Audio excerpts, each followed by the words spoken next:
Bem-vindo a mais um estudo da lição. Hoje, terça-feira, falando ainda sobre essa questão da cobiça, algo que nós temos falado, pontuado, nos trazendo coisas ao pensamento também para refletirmos, fala do coração de Judas. Quando nós ouvimos o nome de Judas, nós já pensamos naquele que traiu Jesus.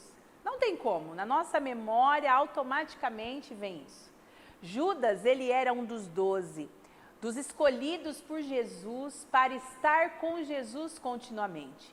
Judas presenciou milagres, presenciou curas, presenciou o amor de Jesus ao seu lado, mas ele não se converteu realmente. O seu coração estava preso aos bens materiais, preso ao egoísmo, preso à cobiça, como é o que nós estamos estudando. Nós vemos que ter uma posição assim como Judas tinha, ela nos traz uma certa advertência, para que nós possamos entender que esta posição de liderança e os eventos milagrosos que ele via ao seu redor, por si mesmos, não podem fazer nada para transformar alguém. No entanto, foi o que aconteceu com Judas. Ele não foi transformado.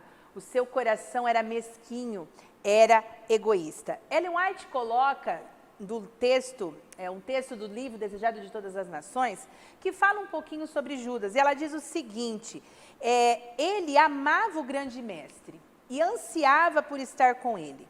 Tivera desejo de ser transformado no caráter e na vida e esperava experimentar isso por sua ligação com Jesus. O Salvador não havia afastado Judas, dera-lhe lugar entre os 12. Confiou-lhes a obra de evangelista, concedeu-lhe poder para curar os doentes e expulsar demônios.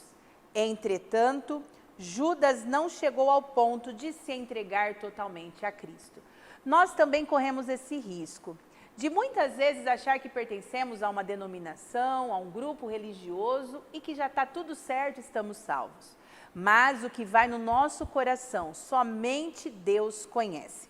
No relato que a lição nos traz, falando no texto de João, que vai do versículo 1 até o 8, se você quiser depois pode procurar na sua Bíblia, também é um relato conhecido. Fala sobre Maria, quando Maria chega com um frasco de perfume muito caro para lavar os pés de Jesus. Aquele custo daquele perfume dava 300 dias de trabalho, ou seja, era um perfume caríssimo. Mas aquilo para Maria era algo especial, lavar os pés daquele que salvou, daquele que ressuscitou o seu próprio irmão. E Judas, ao olhar a atitude de Maria, começou a observar com olhos de cobiça e disse a ela, olha, onde já se viu gastar um valor tão alto, por que não dar aos pobres? Como se ele estivesse preocupado com os pobres. E Jesus ali o advertiu que a parte de Maria não lhe seria tirada no reino dos céus, porque ela fez o que era agradável ao seu coração. Ela fez o que era melhor de se fazer ali naquele momento. Nós sabemos que tudo que fazemos ao Senhor, o que devolvemos a Ele, deve ser com um coração sincero e agradecido. Esta lição, no seu geral, ela está falando sobre mordomia, de sermos mordomos, administradores daquilo que o Senhor nos confiou. Aqui nós vemos que Judas, ele foi colocado como um mordomo, para cuidar dos bens, das arrecadações ali, mas o seu coração não estava realmente convertido. Nós sabemos que os dízimos e as ofertas, eles também têm sentido de exaltar o nome de Deus. Se você observar, aí eu gostaria que você lesse, em Malaquias 1, no versículo 11, nos diz o seguinte, fala assim, mas desde o nascente do sol até ao poente, é grande entre as nações o meu nome.